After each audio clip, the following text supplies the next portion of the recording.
Hello dear. Concept lecture 6 के अंदर हम पढ़ने वाले हैं जी रेगुलर हेक्सागन यानी कि समषट्भुज के बारे में। तो भाई जो ये रेगुलर हेक्सागन है इसकी मैंने आपको प्लेन ज्योमेट्री के अंदर प्रॉपर्टीज बताई थी। अभी भी एक बार रिवाइज करवा देता हूँ। ये जो रेगुलर हेक्सागन है, रेगुलर हेक्सागन के बारे में तो आपको ये चीज़ें याद होनी चाहिए, ठीक है, क्योंकि ये बहुत बार यूज होता है। क्या चीज़ें याद होनी चाहिए कि इसका जो इंटरनल एंगल है वो 120 डिग्री का है, ये आपको याद होना चाहिए। और इसकी जो अपोजिट साइड्स हैं वो क्या होती हैं, वो पैरेलल होती हैं। क्लियर है। और इसकी सारी साइड्स जो हैं वो बराबर होती हैं। ये इसकी बेसिक सी प्रॉपर्टीज हैं। तो इसका एंगल आपको याद होना चाहिए, अदरवाइज आप हर एक पॉलीगन का एंगल निकाल सकते हो। मैंने आपको प्लेन ज्योमेट्री के अंदर बताया है। तो चलो भाई इसके बारे में पढ़ते हैं सारी चीज़ें। तो बिकॉज इसकी सारी साइड्स बराबर हैं, बिकॉज ये रेगुलर हेक्सागन है, समषट्भुज है या षटकोण है जिसकी 6 साइड हैं या 6 एंगल हैं, तो इसका जो पेरीमीटर है वो क्या हो जाएगा, वो हो जाएगा जी 6a। बिकॉज सारी साइड्स बराबर हैं, हर एक की जो लेंथ है वो मैंने a मान ली। देन नेक्स्ट हमें इसका एरिया निकालना आना चाहिए। तो इसका एरिया निकालने के लिए हम क्या करेंगे, देखो एक बार जो ये इसके डायगोनल्स हैं ना, जो ये डायगोनल्स हैं, एक बार मैं इनको मिला देता हूँ। और जब हम इनके डायगोनल्स को मिलाते हैं, सारे डायगोनल्स को, तो हमें 6 इक्विलेटरल ट्रायंगल्स मिलती हैं। ये देखो, ये 6 इक्विलेटरल ट्रायंगल्स हैं। हमें ये कैसे पता चला कि ये 6 की 6 इक्विलेटरल ट्रायंगल्स हैं, एक बार वो और देख लेते हैं। मैंने आपको प्लेन ज्योमेट्री के अंदर वैसे ये चीज़ प्रूव करके दिखाई थी, या फिर वैसे भी देख लेते हैं कि इसका जो एंगल होता है वो 120 डिग्री का होता है। 120 डिग्री का होता है, मैंने अभी अभी बताया। तो इसका जो डायगोनल है वो इसके एंगल को 2 बराबर हिस्सों में बांटता है। तो ये वाला एंगल 60 हो जाएगा, सिमिलरली ये वाला एंगल भी 60 हो जाएगा। और अगर 2 एंगल 60 हो गए तो सामने वाला एंगल भी 60 हो जाएगा। तो ये 6 की 6 ये जो ट्रायंगल्स हैं ये सारी इक्विलेटरल ट्रायंगल्स हैं, समबाहु त्रिभुज हैं। तो अगर आपको रेगुलर हेक्सागन की साइड पता है तो इसका मतलब आपको ट्रायंगल की साइड भी पता है। क्योंकि भाई अगर ट्रायंगल का बेस ये वाली साइड ए है, क्योंकि ये इक्विलेटरल ट्रायंगल है, तो इसकी तीनों साइड ए ए ए हो जाएंगी, तो आप इस ट्रायंगल का एरिया निकाल सकते हो। ठीक है। तो बस हमने क्या करना है, इस एक ट्रायंगल का एरिया निकालना है। इस एक ट्रायंगल का एरिया क्या होएगा, अगर रेगुलर हेक्सागन की साइड दी है, ठीक है, तो इस एक ट्रायंगल का एरिया होएगा √3/a², इक्विलेटरल ट्रायंगल का एरिया। और इंटू 6, देखो इससे ज़्यादा मैं याद नहीं करता और सारे क्वेश्चंस कर सकता हूँ हेक्सागन के ऊपर। मैं सिर्फ इतना याद करता हूँ, इसको मैं काट कर भी याद नहीं करता। 2 3 6, 2 दूनी 4, वो आप कर सकते हो, ऐसी बात नहीं है, अपनी अपनी चॉइस आप कर सकते हो कि भाई 3√3/2, लेकिन मैं फिलहाल पर्सनली इतना ही याद रखता हूँ, 6 × √3/4 × a²। क्लियर है। तो इसका एरिया हमने निकालना आ गया। एक इक्विलेटरल ट्रायंगल का निकालेंगे, बाकी 6 की 6 का आ जाएगा। नेक्स्ट इसके डायगोनल्स की जो कुछ प्रॉपर्टीज़ हैं वो हमें पता होनी चाहिए। तो चलो भाई वो भी एक बार पता कर लेते हैं। तो देखो ध्यान से, इसकी सारी साइड्स ए हैं। सबसे पहले तो आपको ये पता होना चाहिए, इसका ये जो सामने वाला डायगोनल है ये वाला, इसकी लेंथ इसकी साइड से डबल होती है। अगर इसकी साइड ए है तो इसके सामने वाले डायगोनल की लेंथ 2a है। ये कैसे 2a है, देखो अभी प्रूव करके दिखाता हूँ। एक बार फिर से इसके सारे डायगोनल ड्रॉ कर लो। ठीक है। जब हमने इसके सारे डायगोनल ड्रॉ कर लिए तो ये इसकी जो साइड है ए, इसके सामने वाला डायगोनल कौन सा हो गया, इसके सामने वाला डायगोनल ये देखो मैं डार्क कर रहा हूँ, जो सबसे बड़ा डायगोनल है उसकी मैं बात कर रहा हूँ। ये सारे के सारे डायगोनल सेम है इनकी लेंथ। जो ये है डायगोनल नंबर 1, डायगोनल नंबर 2 और डायगोनल नंबर 3, इन सारे डायगोनल्स की जो साइड है, सारे विकर्ण है, इनकी लेंथ जो है वो सेम है। तो देखो यहाँ पर ये एक इक्विलेटरल ट्रायंगल की साइड है ए, और यहाँ पर ये 2 इक्विलेटरल ट्रायंगल की साइड है ए और ए। तो एक तो आपको सबसे बड़े डायगोनल की लेंथ निकालनी आनी चाहिए, और इसके अलावा इसमें एक और डायगोनल बन सकता है बस हेक्सागन के अंदर, वो ये वाला है, ये वाला। तो आपको इसकी लेंथ भी निकालनी आनी चाहिए। तो इसकी लेंथ आप कैसे निकालोगे ये भी मैं आपको बता देता हूँ। देखो भाई ये जो है इसको मैंने नाम दे दिया OAB। ये जो ट्रायंगल है OAB ये एक इक्विलेटरल ट्रायंगल है। जब आप इस डायगोनल की लेंथ निकालोगे तो आपको इस ट्रायंगल की हाइट निकालनी आती है, सिर्फ इतना। तो अगर हमें इक्विलेटरल ट्रायंगल की साइड दी है तो हाइट क्या होती है, हाइट होती है √3/2 × a। लेकिन मुझे इसकी हाइट नहीं चाहिए, इसकी हाइट का डबल चाहिए, क्योंकि दो ट्रायंगल्स हैं यहाँ पर, नीचे भी एक इक्विलेटरल ट्रायंगल है, ठीक है। मुझे ये पूरा डायगोनल चाहिए, तो ये पूरा डायगोनल कितना हो जाएगा, इंटू 2, जो इक्विलेटरल ट्रायंगल की हाइट है उसका डबल, तो यानी कि 2 से 2 कैंसिल हो जाएगा, तो √3a। इस चीज़ को अगर आप याद रख लोगे कि जो इसके दो डायगोनल हैं, सबसे बड़े वाला डायगोनल होता है साइड का डबल, और दूसरा डायगोनल जो होता है उसकी लेंथ होती है √3a। हम सारे पॉलीगन्स का याद नहीं कर रहे, सिर्फ रेगुलर हेक्सागन का याद कर रहे हैं। क्यों याद कर रहे हैं, क्योंकि बार बार दे रहा है एग्जामिनर, और एग्जामिनर जिस चीज़ के पीछे पड़ा है आप भी उस चीज़ के पीछे पड़ोगे तो फिर आपका सिलेक्शन होएगा।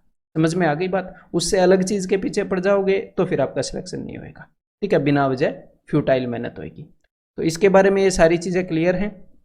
एक बार फिर से मैं इसको रब करके आपको दिखा देता हूँ कि जो डायगोनल है, मैं कौन कौन से डायगोनल की बात कर रहा हूँ। देखो, जो बड़ा डायगोनल है वो ये वाला है, या फिर ये वाला है, या फिर ये वाला है। तो कोई भी डायगोनल जो आप ऐसे बीच में बनाओगे उसकी जो लेंथ है वो साइड से डबल है। और जो छोटे डायगोनल की मैं बात कर रहा हूँ वो ये वाले हैं, देखो ये, इसकी लेंथ क्या है, √3 है।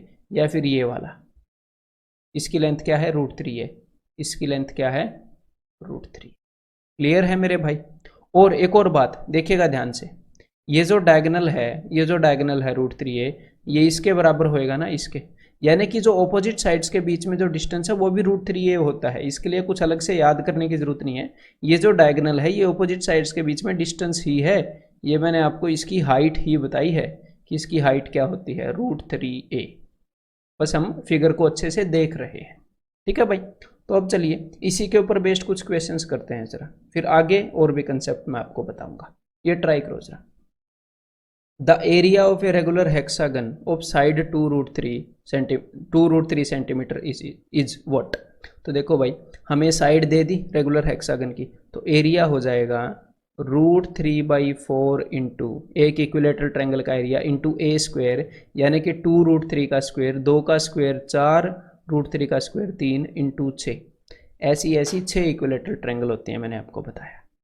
तो 4 से 4 कैंसिल हो गया, 6 3 18, 18 √3, यानी कि आंसर इज ऑप्शन 4। ठीक है, सिंपल था ये तो। ये और बताओ एक बार, an equilateral triangle of side 6 centimetre has its corner cut off to form a regular hexagon.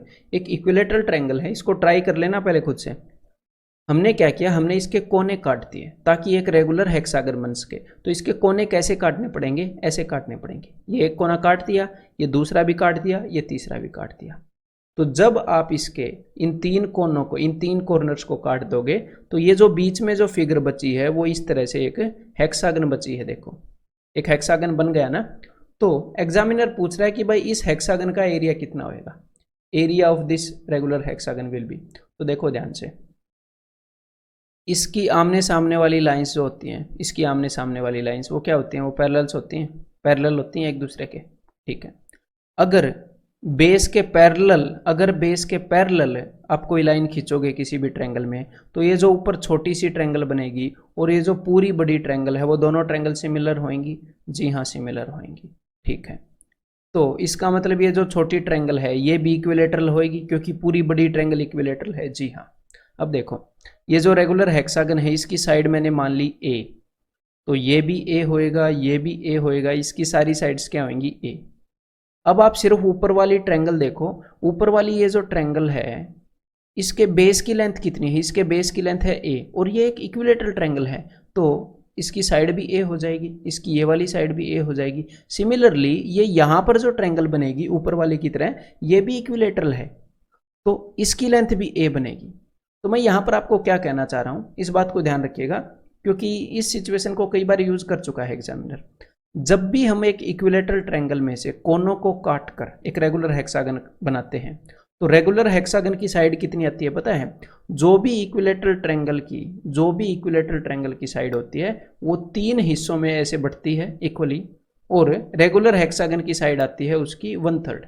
ये बीच वाला हिस्सा यूज होता है रेगुलर हेक्सागन की साइड बनाते हुए। ठीक है, तो यहां पर एग्जामिनर ने आपको क्या बताया था, एग्जामिनर ने बताया था कि इक्विलेटरल ट्रायंगल है जिसकी लेंथ है 6 सेंटीमीटर, जिसकी साइड की लेंथ, और उसके कोनों को काटकर हमने रेगुलर हेक्सागन बनाया है। तो अब आगे से आपके दिमाग में क्या स्ट्राइक होएगा कि अगर भाई 6 सेंटीमीटर वाली इक्विलेटरल ट्रायंगल से इन्होंने हेक्सागन बनाया है, तो यानी कि रेगुलर हेक्सागन की जो साइड है वो 2 सेंटीमीटर है, इसकी 1/3 है, इसका तीसरा हिस्सा है। ये भी 2 सेंटीमीटर का होगा, ये भी 2 सेंटीमीटर का। तो इसके लिए हमें फिगर बनाने की जरूरत नहीं है अब आगे से, ठीक है। तो अब डायरेक्टली आप क्या सोचोगे मन में कि 2 सेंटीमीटर रेगुलर हेक्सागन की साइड है, अब उसका एरिया निकालते हैं 6 इंटू √3/4 ए स्क्वेयर, साइड 2 है ना तो 2 का स्क्वेयर 4, और आपका आंसर आ जाएगा 6√3 डायरेक्टली। आगे से आप इस क्वेश्चन को ऐसे डायरेक्टली कर सकते हो। अब ये बताओ भाई जरा, the ratio of areas of regular hexagon and N equilateral triangle having same perimeter. अगर एक रेगुलर हेक्सागन और एक इक्विलेटरल ट्रायंगल का पेरीमीटर सेम है तो उनके एरिया का रेशियो। तो भाई अपने मन ही मन में दोनों फिगर्स एक बार सोच लो, यहाँ पर मैंने आपको स्क्रीन पे दिखा दी। तो इन दोनों का पेरीमीटर सेम है, यानी कि इसकी साइड्स का सम और इसकी साइड्स का सम सेम है, यानी कि 3 साइड्स का सम और 6 साइड्स का सम सेम है। तो कोई ऐसा नंबर लो सबसे छोटा जो आपके दिमाग में स्ट्राइक होता है, जो 6 से भी डिवाइड होता है 3 से भी, तो आप बोलोगे 6। तो अब मैं क्या मान लेता हूं, मैं मान लेता हूं कि दोनों का पेरीमीटर 6 है, दोनों का पेरीमीटर इक्वल है ना। तो इसकी साइड्स कितनी हो जाएंगी, इसकी साइड्स हो जाएंगी 1 1 1 1 1, इसकी साइड्स की लेंथ हो गई 1। और ये जो इक्विलेटरल ट्रायंगल है इसका पेरीमीटर भी 6 है, तो इसकी साइड्स की लेंथ कितनी हो जाएगी 2 2 2। तो ये 6 मानना जरूरी नहीं था, आप कुछ भी मान लेते बात बन जाती, बस दोनों का पेरीमीटर बराबर करना था। 12 मान लो, बस दोनों की साइड्स की लेंथ इस हिसाब से कर लो कि दोनों का पेरीमीटर 12 हो जाए, हमने जस्ट ये कंडीशन सेटिस्फाई करनी है। अब एग्जामिनर ने क्या पूछा है, अब एग्जामिनर ने पूछा है कि भाई इनके एरियाज का रेशियो क्या है, द रेशियो ऑफ एरियाज। तो भाई इसका एरिया क्या होएगा, इसका एरिया होएगा 6 इंटू √3/4 इंटू 1 का स्क्वायर, जो कि होता है 1, रेशियो इसका एरिया कितना होएगा इक्विलेटरल ट्रायंगल का, √3/4 इंटू ए स्क्वायर, यानी कि 2 का स्क्वायर। तो भाई √3/4 से √3/4 कैंसिल हो गया, 2 3 6 2 दूनी 4, तो यहाँ पर आंसर आ जाएगा 3:2, यानी कि आंसर इज ऑप्शन 4। क्लियर है, सिंपल सी बात है। अब एक बार अगर वो समझ में आ गया ना, तो एक बार ये करो जरा, the perimeters of a square and a regular hexagon are equal. अब की बार एक स्क्वायर और रेगुलर हेक्सागन के पेरीमीटर बराबर हैं। The ratio of the area of hexagon to the area of square, तो पेरीमीटर बराबर हैं, तो चलो भाई स्क्वायर की 4 साइड होती हैं, तो कोई ऐसा नंबर मानना पड़ेगा जो 4 से डिविजिबल हो, क्योंकि स्क्वायर का पेरीमीटर मानना है। डिविजिबल नहीं भी मानोगे क्वेश्चन तो भी निकल जाएगा, बस कैलकुलेशन बढ़ जाएंगी। ऐसा नंबर जो 6 से भी डिविजिबल है 4 से भी, तो 12 है ना। तो मैंने मान लिया दोनों का पेरीमीटर 12 है, तो इसकी साइड्स कितनी हो जाएंगी, इसकी हर एक साइड हो जाएगी 2 की। क्लियर है, और इसकी हर एक साइड कितने की हो जाएगी, इसकी हर एक साइड हो जाएगी जी 3 की। ठीक है, 3 चौके 12, तो दोनों का पेरीमीटर सेम हो गया।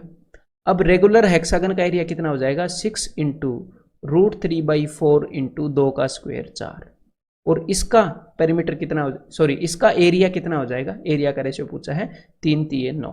तो भाई 4 से 4 कैंसिल आउट हो गया, 3 दूनी 6 3 3 9। अब देखते हैं भाई 2√3/3, 2√3/3, यहाँ पर आंसर आ गया ऑप्शन ए। ठीक है, या फिर कभी कभी वो क्या करता है, इससे इसको भी काट देता है, तो कभी कभी 2/√3 भी आपको मिल सकता है। ठीक है, वो डिपेंड्स अपॉन द ऑप्शंस, जो भी मिलेगा उसके अकॉर्डिंग हम उसको टिक करेंगे। तो CGL 2017 मेंस का एक क्वेश्चन है ये, इसी तरह के कंसेप्ट पर, ये ट्राई करो जरा। The area of a regular hexagon is equal to the area of a square. तो अभी हमने क्या क्वेश्चन किए कि दोनों का पेरीमीटर बराबर है। अभी इस क्वेश्चन में क्या है कि दोनों का एरिया इक्वल है, तो कोई दिक्कत नहीं है, दोनों का एरिया इक्वल मान लेते हैं। तो देखो भाई रेगुलर हेक्सागन का एरिया कितना होता है, मैंने रेगुलर हेक्सागन की, यहाँ पर हमें फिगर्स बनाने की जरूरत नहीं है, मैंने रेगुलर हेक्सागन की साइड ए मान ली और जो अपना स्क्वायर है उसकी साइड बी मान ली। तो रेगुलर हेक्सागन का एरिया कितना हो जाएगा, 6 इंटू √3/4 इंटू ए स्क्वायर, और इसका एरिया कितना हो जाएगा, इसका एरिया हो जाएगा जी बी स्क्वायर। सिंपल सी बात है, और इन दोनों को मैंने इक्वेट कर दिया। एग्जामिनर ने बोला था दोनों इक्वल हैं, और एग्जामिनर ने पूछा क्या है, एग्जामिनर ने पूछा है what is the ratio of the perimeter of the regular hexagon to the perimeter of the square. इनके पेरीमीटर का रेशियो उसने पूछा है, तो कोई दिक्कत नहीं है, एक बार इनकी साइड्स का रेशियो निकाल लो। अगर आपको इनकी साइड्स मिल गई तो पेरीमीटर का रेशियो भी मिल जाएगा ना, कोई बड़ी बात नहीं है। तो साइड्स का रेशियो निकालने के लिए एक बार इस बी स्क्वायर को एक बार इस साइड ले आओ, तो बी स्क्वायर को मैं इस साइड ले आया, इस बाकी सारी चीज़ों को मैंने उस साइड भेज दिया, उस साइड जाकर ये उल्टी हो गई। ठीक है, तो हमें इनकी साइड्स के स्क्वायर का रेशियो नहीं चाहिए, इनकी साइड्स का रेशियो चाहिए। तो दोनों तरफ स्क्वायर रूट कर लो। तो भाई स्क्वायर रूट कर लिया, 4 का स्क्वायर रूट 2 और नीचे एक और स्क्वायर रूट लग गया इसको। ठीक है, तो आपको इनकी साइड्स का रेशियो मिल गया। ठीक है, लेकिन हमें एक्चुअल में इनकी साइड्स का रेशियो नहीं चाहिए, फाइनली हमें चाहिए इनके पेरीमीटर का रेशियो। इसका पेरीमीटर है 6a और इसका पेरीमीटर क्या है 4b, क्योंकि इसकी जो साइड है वो b है ना, 4b। तो भाई मुझे 6a/4b चाहिए, तो मैंने ऊपर 6 से मल्टीप्लाई किया और नीचे 4 से। ठीक है, जो चीज़ मुझे चाहिए वो चीज़ मुझे मिल जाएगी, यहाँ पर वो चीज़ है। तो चलिए एक बार इसको सोल्व कर लेते हैं। तो ऊपर है 6 दूनी 12, नीचे है 3, तो 4 3 12, तो ऊपर आ गया जी 3। ठीक है, तो ये हो गया आपका आंसर। तो देखो ऑप्शंस के अंदर ये नहीं है, √6√3 ये हर ऑप्शन के अंदर यहाँ पर ऊपर है और एक के अंदर तो है ही नहीं। ठीक है, तो अब हम क्या करेंगे, ऑप्शंस देखकर, देखो ये वैसे नहीं पता चलेगा। जब हमने ऑप्शंस देखे तो पता चला कि भाई इससे कोई मैच नहीं हो रहा, क्योंकि इस चीज़ को लिखने के कई तरीके हैं, इस चीज़ को लिखने के कई तरीके हैं, वो किसी भी तरीके में एग्जामिनर लिख सकता है। तो हमने ऑप्शन देखा कि ये ऊपर है, तो अब हम क्या करेंगे, आप ऊपर नीचे सेम चीज़ से मल्टीप्लाई कर सकते हो ना। ऊपर नीचे मैंने इसी चीज़ से मल्टीप्लाई कर दिया। ठीक है, तो नीचे सेम चीज़ का मल्टीप्लीकेशन है तो अंडर रूट हट जाएगा, उसका स्क्वायर अंडर रूट हट जाएगा। ठीक है, तो भाई नीचे क्या आ गया 6√3, तो इस 3 से मैं इसको काट रहा हूँ, 3 2 नीचे, तो ऊपर अब ये चीज़ ऊपर आ गई ना। देखो तो ऊपर क्या है, √6√3 रेशियो 2√3, तो ये अपना आ गया ऑप्शन डी के अंदर। तो देखो अब मैं इसके फिर से सारे स्टेप्स बताता हूँ। सबसे पहले हमने क्या किया, एरिया को इक्वेट किया, उससे हमें इनके साइड्स का रेशियो मिल गया। हमें साइड्स का रेशियो नहीं, पेरीमीटर का रेशियो चाहिए था, हमने वो निकाल लिया। बस ये स्टेप्स हैं। ठीक है, तो भाई अब मैं आपको बताता हूँ area breakup of A hexagon. अगर आपको हेक्सागन का एरिया ब्रेकअप करना आ जाए तो उसके बाद जितने भी शेडेड रीजन वाले क्वेश्चंस है ना, उनको आप देखते ही देखते कर दोगे। लिटरली मजाक नहीं कर रहा, 5 सेकंड के अंदर कर दोगे। एक बार क्वेश्चन को पढ़ोगे, समझोगे, उसके अंदर जो टाइम लगेगा उसके बाद आप 5 सेकंड या एट द मैक्स 10 सेकंड में कर सकते हो। लेकिन आपने इन क्वेश्चंस के अंदर अब जल्दबाजी नहीं करनी। मैंने 5-10 सेकंड कह दिए तो मैं खुद जल्दबाजी नहीं करूंगा, मैं कर सकता हूं पर मैं करूंगा 15 सेकंड में, क्योंकि भाई जो क्वेश्चन हमें आता है, जो क्वेश्चन आसान है, उसको मैं थोड़ा सी शांति से करता हूँ। और शांति से करते हो तो वैसे तो टाइम ज़्यादा लगता नहीं है। ठीक है, वो गलत नहीं होना चाहिए ना। तो देखो अब ध्यान से समझिएगा। ठीक है, एक बार इसका ब्रेकअप समझना है, सारे क्वेश्चंस को हम कर सकते हैं फिर। तो ये हमारे सामने एक रेगुलर हेक्सागन है। सबसे पहले तो मैंने इस ब्रेकअप दिखाया था आपको, बिकॉज ये एक सिमेट्रिकल सी फिगर है। अगर मैं इसको तोड़कर जिस भी वे में ये तोड़ा जा सकता है उस वे में तोड़कर अगर मैं देख लूँ, जिस वे में एग्जामिनर इस्तेमाल करता है, तो कई क्वेश्चंस में मेरे को कैलकुलेशन करनी ही नहीं पड़ेगी। ठीक है, तो ये देखो जो रेगुलर हेक्सागन है, अगर वो इस तरीके से बटा हुआ है, अगर इस तरीके से बटा हुआ है, तो ये जो 6 पोर्शन है, ये 6 के 6 का एरिया इक्वल है। ये तो अभी तक आपको पता लग गया होगा। तो अगर एग्जामिनर कभी आपसे ऐसे पूछे कि भाई इस पोर्शन का जो एरिया है वो कितना है, तो आपको पता लग जाएगा। अगर पूरे हेक्सागन का एरिया 6 है, पूरे हेक्सागन का एरिया अगर 6 पार्ट है, तो उसने 2 पार्ट का एरिया पूछ रखा है। और वो अगर आपको बता दे कि हेक्सागन की साइड जो है वो 12 सेंटीमीटर है और इस पोर्शन का एरिया बताओ, तो आपको क्या पता लग जाएगा कि भाई ये जो भी रीजन उसने पूछा है वो 2 आउट ऑफ 6 है। 6 पार्ट में से 2 पूछे, 1/3 रीजन शेडेड है, तो आप पूरे हेक्सागन का एरिया निकालोगे 6 × √3/4 × a² और उसका 2/6 निकाल लोगे, यानी कि उसका 1/3 निकाल लोगे। ये काम हमें करना पड़ेगा, ये एक स्टेप अपना लगेगा। तो हमने सिर्फ इतना जज करना है कि what fraction of the area is shaded, कि कितने फ्रैक्शन एरिया शेड हो रखा है। जैसे मैंने आपको इक्विलेटरल ट्रायंगल में ब्रेकअप बताया था, ऐसे ही इसके अंदर भी बनता है। ठीक है, तो एक तो ये पैटर्न है, हमने जस्ट पैटर्न डिकोड करने हैं। अब दूसरा पैटर्न क्या है, दूसरा पैटर्न ये है जो एग्जामिनर देता है।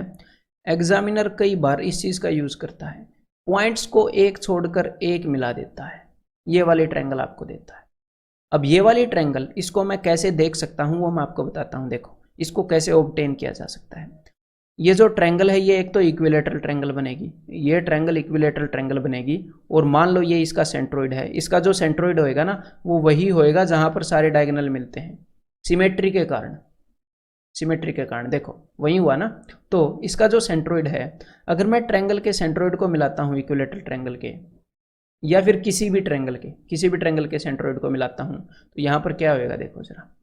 ये जो तीन पोर्शन है मैंने क्या बताया था, इन तीनों का एरिया जो है वो इक्वल होता है, और यहाँ पर इन दो पोर्शन का एरिया भी इक्वल है सिमेट्री के कारण। क्लियर है? यहाँ पर आपको दिख रहा होगा ये दोनों फिगर्स, ये जो है ना ये कॉन्ग्रुएंट है यहाँ पर, ठीक है। मतलब कि हम ऐसे भी इसके रीजन को 6 पोर्शंस में बांट सकते हैं। अगर एग्जामिनर आपसे सिर्फ इसका एरिया पूछता है, सिर्फ इसका, तो आप क्या बोल सकते हो कि ये 1/6 है। जैसे कि यहां पर अगर सिर्फ एक ट्रायंगल का एरिया पूछेगा तो आप बोल दोगे 1/6 है। जो भी पूरे, या फिर इस केस में मैं क्या करता हूं, मैं एक्चुअल में ये नहीं करता कि पूरे हेक्सागन का निकालता हूं, क्योंकि हेक्सागन का एरिया निकालते हुए भी हम इक्विलेटरल ट्रायंगल का निकाल रहे होते हैं। तो यहां पर सिर्फ एक इक्विलेटरल ट्रायंगल शेडेड है, तो एक इक्विलेटरल ट्रायंगल का एरिया निकाल लेंगे, दैट्स इट। ठीक है, तो ये 1/6 है, तो ये भी 1/6 है। ऐसे ही कभी कभी एग्जामिनर आपसे क्या पूछेगा, कभी कभी एग्जामिनर आपसे ऐसे पूछ लेगा, देखो ऐसे, ये। तो आपको पता होना चाहिए कि जो 6 पोर्शंस इक्वल थे, इसीलिए मैं आपको ये पैटर्न करा रहा हूं ना कि एग्जाम में आपको पता हो। तो अभी मेरे बताने से पहले नहीं पता तो कोई टेंशन ही नहीं है, एग्जाम में जाने से पहले मैं आपको बता रहा हूं। तो कि टोटल अगर 6 पोर्शन है तो उसमें से 2 जो है वो शेडेड है, यानी कि 1/3, यानी कि 1/3 इंटू 6 इंटू √3/4a², ये अपना एरिया हो जाएगा। क्लियर है भाई? सिंपल सी बात है कि कितने फ्रैक्शन एरिया शेडेड है, इसका हमें ज्ञान होना चाहिए। अब इसी चीज को मैं एक और तरीके से आपको दिखाता हूं, एक और तरीके से मैं आपको दिखाता हूं। ये देखो जरा, अगर मैं जो इनका भाई, जहां पर जो इसका सेंटर है, जो इसका सेंट्रोइड है, सेंटर ऑफ मास है, जहां पर सारे डायगोनल्स इंटरसेक्ट करते हैं, अगर उसको मैं ऐसे मिलाऊं, ऐसे, तो आपके सामने पता क्या बनेगा? तो आपके सामने बनेंगे 3 रोम्बस। ये जो फिगर होती है ये रोम्बस होती है, ये जो फिगर बनती है ये पैरेललोग्राम बने हैं ना। लेकिन ये जो पैरेललोग्राम है इनकी सारी साइड्स बराबर हैं, तो आपके सामने 3 रोम्बस बने। और अगर इन सारे रोम्बस को, मैंने आपको क्या बताया था कि अगर हमारे पास कोई रोम्बस है और उसके मैं डायगोनल को मिलाऊंगा, तो डायगोनल उस रोम्बस को 2 बराबर एरिया के ट्रायंगल्स में बांटेगा। तो यहां पर अगर मैं इस रोम्बस को ये वाले डायगोनल से बांटूं, ये वाले डायगोनल से बांटूं और ये वाले डायगोनल से बांटूं, तो देखो जो मैंने यहां पर लिखा था एग्जैक्टली वैसे ही फिगर बन गई ना वही। तो अगर अगर तो एक और बात आपको बताऊं, अगर ऐसे आपसे रोम्बस का पूछा जाए तो सिंपल सी बात है, एक और वे में मैं आपको दिखाना चाहता हूं, देखो। क्योंकि यार ये अपना मतलब अपनी मर्जी है, सिमेट्रिकल फिगर है, अपनी मर्जी से तोड़ मरोड़ सकते हैं। यहाँ पर देखो, अगर मैं इन डायगोनल्स को ऐसे बढ़ा देता हूँ, इन डायगोनल्स को, तो ये 6 पोर्शंस बन गए, 6 पोर्शन बन गए ना, एक एक एक एक एक एक, जो सबसे बेसिक फिगर है। बस उसी में मैंने क्या किया, 2-2 इक्विलेटरल ट्रायंगल्स को मर्ज कर दिया, 2-2 इक्विलेटरल ट्रायंगल को। तो ये जो 3 पोर्शंस यहाँ पर बने हैं, यहाँ पर 2 ट्रायंगल है, यहाँ पर 2 ट्रायंगल, यहाँ पर 2 ट्रायंगल, इन तीनों का एरिया बराबर है, यानी कि तीनों का एरिया 1/3 है। और उसके बाद जब रोम्बस में आप ये डायगोनल खींचते हो, जब आप रोम्बस में डायगोनल खींचते हो, तो 6 हिस्से हो जाएंगे भाई इक्वल एरिया के, पहले 3 थे, सबका एरिया बराबर है। तो इस चीज़ को एग्जामिनर यूज करता है। आपने क्या करना है, ये जो मैं चीज़ें आपको समझा रहा हूँ ये रटने के लिए नहीं समझा रहा हूँ, मेरे समझाने के बाद आपने ये अपना बनाना है हेक्सागन, और उसको ऐसे तोड़ मरोड़ के देखना है, सिर्फ एक बार नहीं, अभी के अभी आप 4-5 बार रिवीजन करोगे इसका कि ऐसे है, सेम बातों का रिपीटिशन से ही बात बनता है। ठीक है, रिपीटेटिव होना चाहिए। तो ये चीज़ समझ में आ गई, इससे आपके 99% of the question shaded region के खत्म, जो भी हेक्सागन से आएंगे। ठीक है, और इसको हम फर्दर भी ब्रेक कर सकते हैं। फर्दर कैसे ब्रेक कर सकते हैं, देखो अपनी मर्जी है भाई, सिमेट्रिकल फिगर है, कैसे भी ब्रेक कर लो। ये लो, ब्रेक करने में मजा आ रहा है तो ब्रेक करते रहो। देखो अगर मैंने आपको क्या चीज़ें बताई हैं, मैंने आपको एक तो ये पैटर्न बताया है कि ये 2 ही पैटर्न बताए हैं ना, यहाँ पर ये दोनों पैटर्न तो सेम है, सेम पैटर्न बताया मैंने अलग अलग तरीके से। अगर इन दोनों पैटर्न्स को मैं मिक्स कर दूँ तो अपनी मर्जी है ना भाई। तो चलो मिक्स करता हूँ, देखो यहाँ पर इन 6 ट्रायंगल्स का एरिया बराबर है, इन 6 ट्रायंगल्स का। उसके बाद अगर मैं इनको मिला दूँ, जो मैंने आपको ये बताई थी, ये रेक्टेंगल, ये ये तो अब क्या होएगा, देखो ध्यान से, जब इसको मिला रहे थे तो क्या हुआ, यहां पर हमारे सामने ट्रायंगल नंबर 1 और ट्रायंगल नंबर 2 को देखो।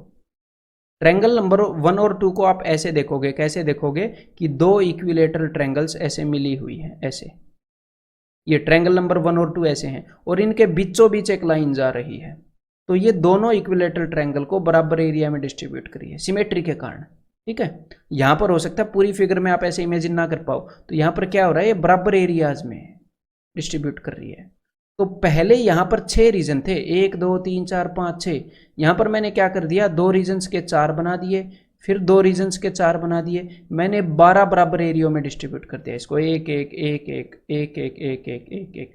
अब आपका एग्जामिनर हालांकि ऐसा नहीं करता, बहुत रेयर करेगा, मतलब इतना ज़्यादा डिवीजन तो वो नहीं करता, लेकिन कभी कभी एग्जामिनर क्या यूज कर लेता है वो मैं आपको बताता हूँ। देखो, ये इतनी डिटेल में बताने का क्या फ़ायदा है, you will be the king, आप अगर इस चीज़ को अच्छे से समझोगे। और हाँ, सिर्फ चीज़ों का जानना जरूरी नहीं होता, आपकी प्रैक्टिस बहुत ज़्यादा ज़रूरी होती है मेरे भाई। जितनी भी चीज़ें जानने लायक है मैं आपको सारी बता रहा हूँ, प्रैक्टिस कर लेना, आपको मज़ा आ जाएगा। कभी कभी वो क्या करेगा कि एक ट्रायंगल को शेड कर दिया, आप बता दोगे कि एरिया 1/6 है। कभी कभी वो 2 ट्रायंगल्स को शेड कर देगा, आप बता दोगे कि भाई 2 आउट ऑफ 6 है।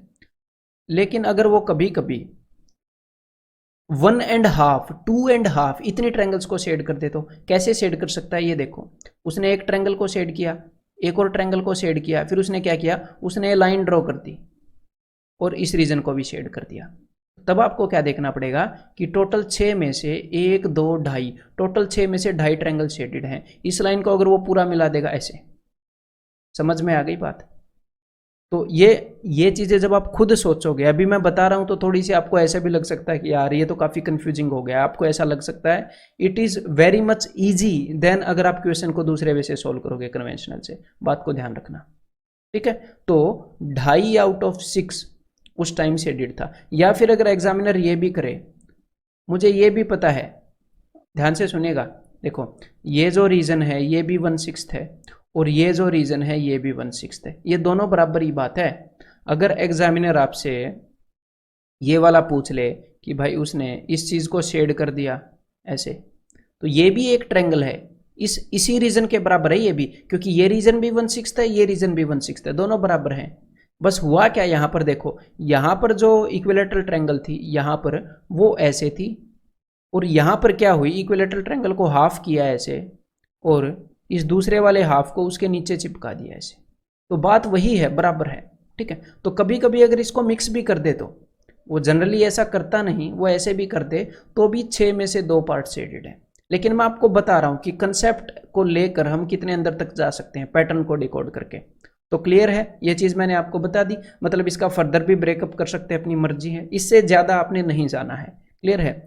देन एक और चीज़ मैं आपको यहाँ पर बताना चाहूँगा कि कभी कभी वो क्या करता है, क्योंकि इसके अंदर एक और काम किया जाता है कि इस लाइन का मिड पॉइंट लिया, एक एक छोड़ के लाइन्स का मिड पॉइंट लेते हैं और एक ट्रायंगल बना देता है ऐसे। तो इसको भी करने के और भी तरीके हैं, लेकिन मैं आपको एक बिल्कुल सिंपल सा तरीका बता देता हूँ यहाँ पर।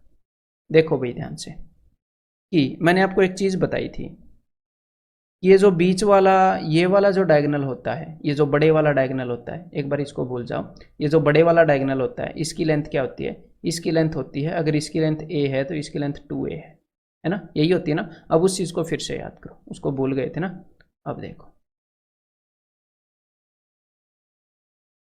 ये, और एक और बात मैं आपको बताना चाहता हूँ कि जब हमारे पास ये एक हेक्सागन होता है और उसमें आप सिर्फ एक डायगोनल मिलाते हो, तो हमारे पास 2 ट्रेपेजियम्स बनते हैं, 2 समलंब बनते हैं ऐसे।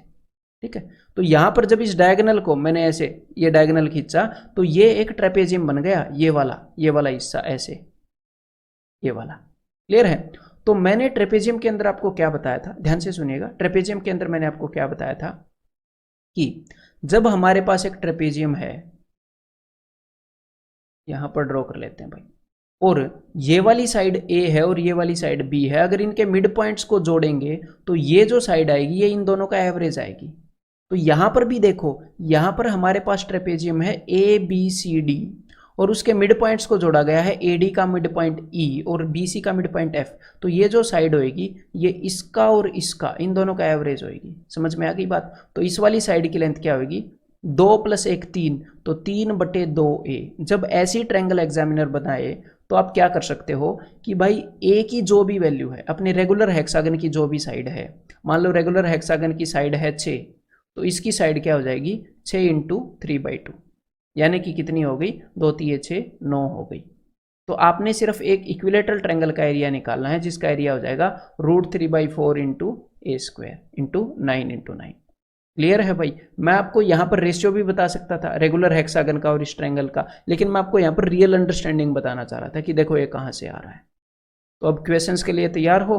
सारे रियल क्वेश्चंस जो आपके एग्जाम में पूछे गए हैं वो मैं आपको कराने वाला हूँ। अब आप क्या करोगे, इन चीज़ों को एक बार रिवाइज कर लो अपनी नोटबुक के ऊपर, क्योंकि आपने क्वेश्चन करने हैं, मैंने थोड़ी करके दिखाने हैं। तो एक बार इन सारी चीज़ों को रिवाइज करो पॉज करके, और फिर वो क्वेश्चंस करना स्टार्ट कर रहा हूँ।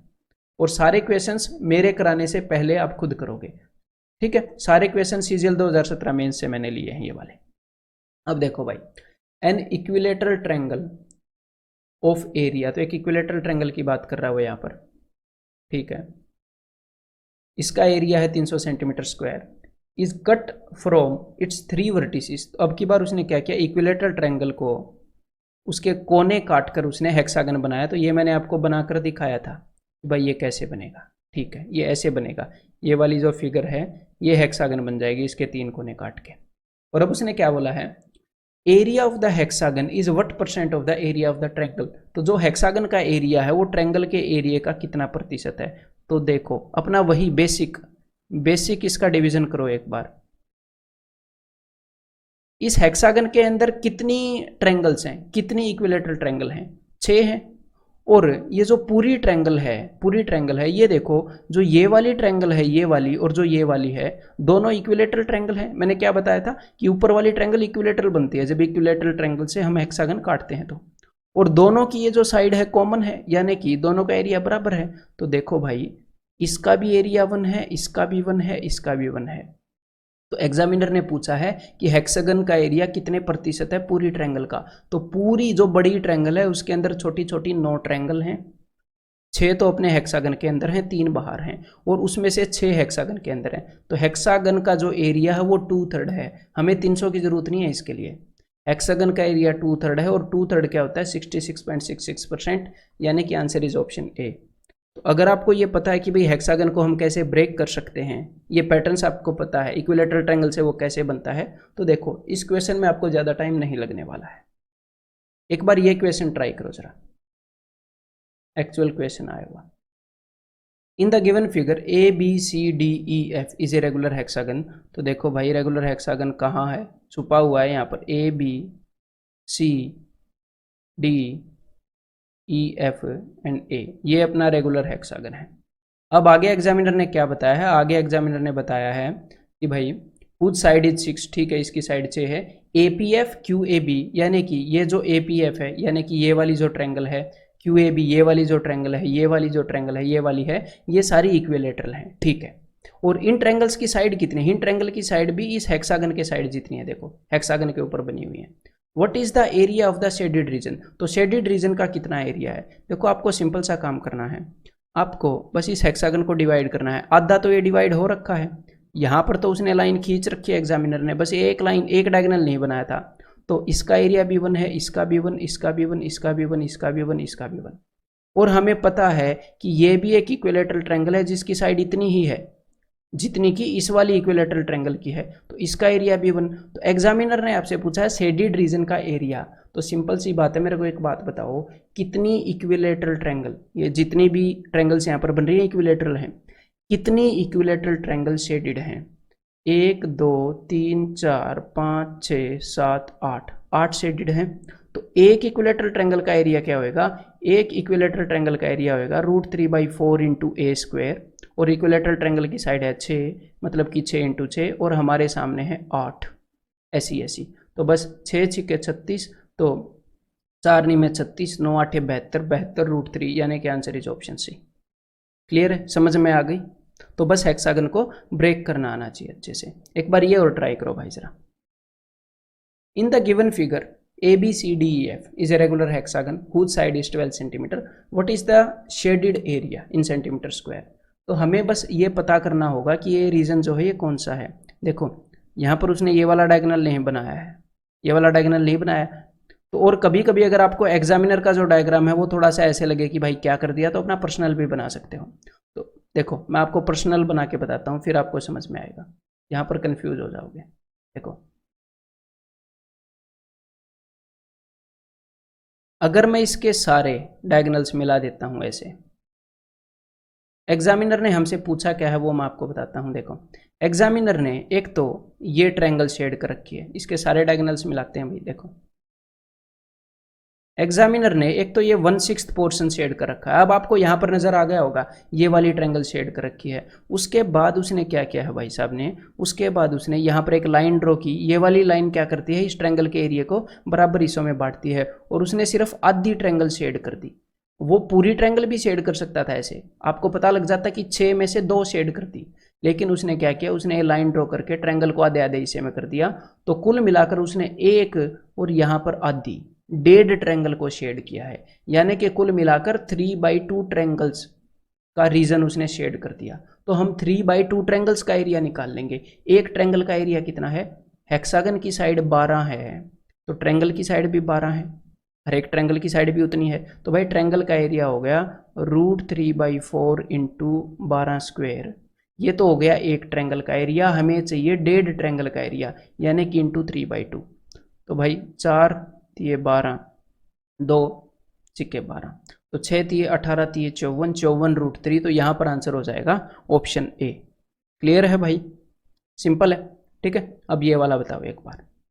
तो ये वाला देखते ही तो आपकी आंखें चमक जानी चाहिए, ये भी आपके एग्जाम में पूछा हुआ है। देखो आंखें क्यों चमक जानी चाहिए, ये तो मैंने आपको मतलब आपको दिख ही रही है, ये ट्रायंगल तो दिखनी ही चाहिए कि जब अगर मैं इसको ऐसे मिलाऊंगा सेंट्रोइड से ऐसे, तो ये जो 6 रीजन्स है मैंने आपको बताया था कि इन सब का एरिया इक्वल है। और ये जो ट्रायंगल होती है, देखो अगर पूरे हेक्सागन का एरिया 6 है तो इस ट्रायंगल के अंदर टोटल कितने आए हैं, इस बीच वाले ट्रायंगल के अंदर 3 आए हैं, तो इस ट्रायंगल का एरिया हाफ होता है। अगर आपसे कोई इस ट्रायंगल का एरिया पूछे तो वो हाफ है, अगर सिर्फ इस एक पोर्शन का एरिया पूछे तो वो 6 में से एक है, वो 1/6 है। सिर्फ इस एक पोर्शन का पूछे तो वो भी 1/6 है। कभी कभी आपसे इन 2 पोर्शन का एरिया पूछ लेगा एग्जामिनर, या कभी कभी 3 पोर्शन का पूछ लेगा, तो वो 6 में से 3 है, यानी कि हाफ है। ठीक है, तो यहाँ पर उसने क्या पूछा है, इस ट्रायंगल का एरिया उसने आपसे पूछा है। 6 में से 3 पोर्शन इस ट्रायंगल के अंदर आ जाते हैं, मतलब कि हाफ है इस ट्रायंगल का एरिया। तो चलो भाई निकालते हैं। तो यहाँ पर उसने क्या बताई, जो हेक्सागन है उसकी साइड 12 है, what is the area of the triangle SQU, यानी कि ये वाला एरिया। तो मैं पर्सनली क्या करता हूँ, मुझे पता है कि हेक्सागन का एरिया हम कैसे निकालते हैं, 6 into area of equilateral triangle, और मुझे पता है कि सिर्फ आधा एरिया निकालना है। इसका जो एरिया है वो इक्विलेट जो हेक्सागन के एरिया से आधा है, तो मैं 3 इक्विलेटरल ट्रायंगल का निकाल लेता हूँ उस केस में। जब मुझे 1/3 निकालना होता है तो मैं 2 इक्विलेटरल का निकाल लेता हूँ, 1/6 निकालना होता है तो ऐसे, आप ऐसे भी कर सकते हो। तो 3 इक्विलेटरल ट्रायंगल का एरिया क्या होगा, √3/4 इंटू इसकी साइड क्या है 12, 12 इंटू 12, तो 4 तिये 12, 12 तिये 36, 36 तिये 108√3। या फिर जनरली अगर आपको पता है कि भाई इसका एरिया हाफ है, तो आप क्या करोगे, हेक्सागन का एरिया 6 इंटू √3/4 इंटू A² और उसका हाफ। ठीक है, समझ में आ गई बात, तो वही है। तो 4 दूनी 8, 12 छिके 72, 8 निमे 72, 12 निमे 108√3। तो भाई अब एक बार ये क्वेश्चन और बताओ जरा, ABCDEF is a regular hexagon of side 12। तो ठीक है भाई, रेगुलर हेक्सागन है साइड 12 का, बना लेते हैं। ABCDEF, what is the area of triangle ECD। तो एरिया ऑफ ट्रायंगल ECD ये देखो जरा, तो ये मैंने आपको क्या बताया था कि ये वाला उसने पूछा है, ये क्या होता है, ये होता है जी 1/6, 1 1 1 1 1 1। जब भी वो इन चीज़ों को मिला दे ऐसे, इन चीज़ों को मिला दे, तो ये जो एरिया है, ये जो एरिया है, ये एरिया क्या होता है, ये एरिया होता है 1/6। ठीक है, तो सीधी सी बात है, आपने पूरे हेक्सागन का जो एरिया है उसका 1/6 निकालना है, या फिर हेक्सागन का एरिया आप निकालते हो 6 into equilateral triangle, 6 equilateral triangles का। तो यहाँ पर मैं सिर्फ एक इक्विलेटरल ट्रायंगल का निकाल लूंगा, √3/4 इंटू, क्योंकि 1/6 निकालना है ना, तो 6 इक्विलेटरल ट्रायंगल का 1/6 क्या होगा, एक इक्विलेटरल ट्रायंगल का, तो √3/4 इंटू 12 इंटू 12, तो 12 तिये 36√3, ऐसे टैक। थोड़ा सा टाइम लगेगा। हाँ, बस हमने देखना ध्यान से, जब भी आगे आपको हेक्सागन का क्वेश्चन मिले तो देखना ध्यान से है, सोचने में गलती नहीं करनी। क्लियर है? तो जो भी हेक्सागन का एरिया है उसे 1/6 कर देना, वही आपका आंसर हो जाएगा यहाँ पर। ये और बताओ भाई, ये केस भी मैंने आपको बताया था। तो इस केस के अंदर मैंने आपको क्या बताया था कि अगर हम इस डायगोनल को मिलाते हैं, अगर ये वाली साइड ए है और ये वाली साइड 2a है, तो ये वाली साइड इन दोनों का एवरेज होती है। ये हमने कहाँ पर किया था? ये हमने किया था ट्रेपेजियम के अंदर। अगर इनके मिड पॉइंट्स को मिलाए, क्योंकि यहाँ पर एग्जामिनर ने मिड पॉइंट्स को मिलाया है, ठीक है, तो अगर मिड पॉइंट्स को मिलाएं ट्रेपेजियम के अंदर, तो अगर ये ए है ये बी है, तो ये जो है ये ए और बी की एवरेज है, इन दोनों के सम का हाफ है, और ये एक ट्रेपेजियम ही है, डी सी बी ए, ये एक ट्रेपेजियम ही है।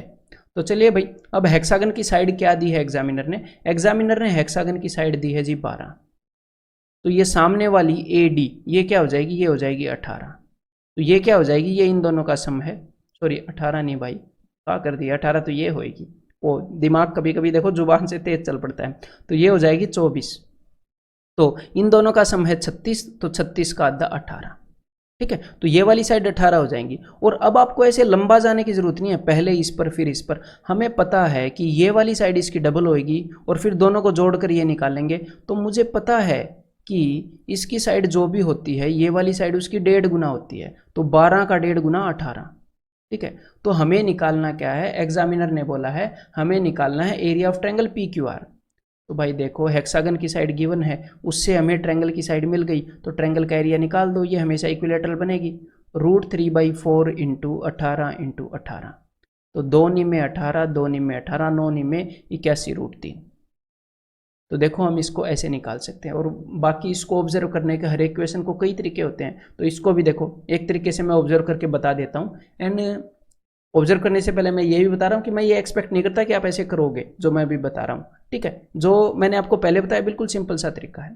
अदरवाइज देखो, और वैसे मैंने ऑब्जर्व किया तो आप भी कर सकते हो, हमें ये पता है कि इक्विलेटरल ट्रायंगल के ऐसे कोनों को काटकर हेक्सागन बनता है, हमें पता है।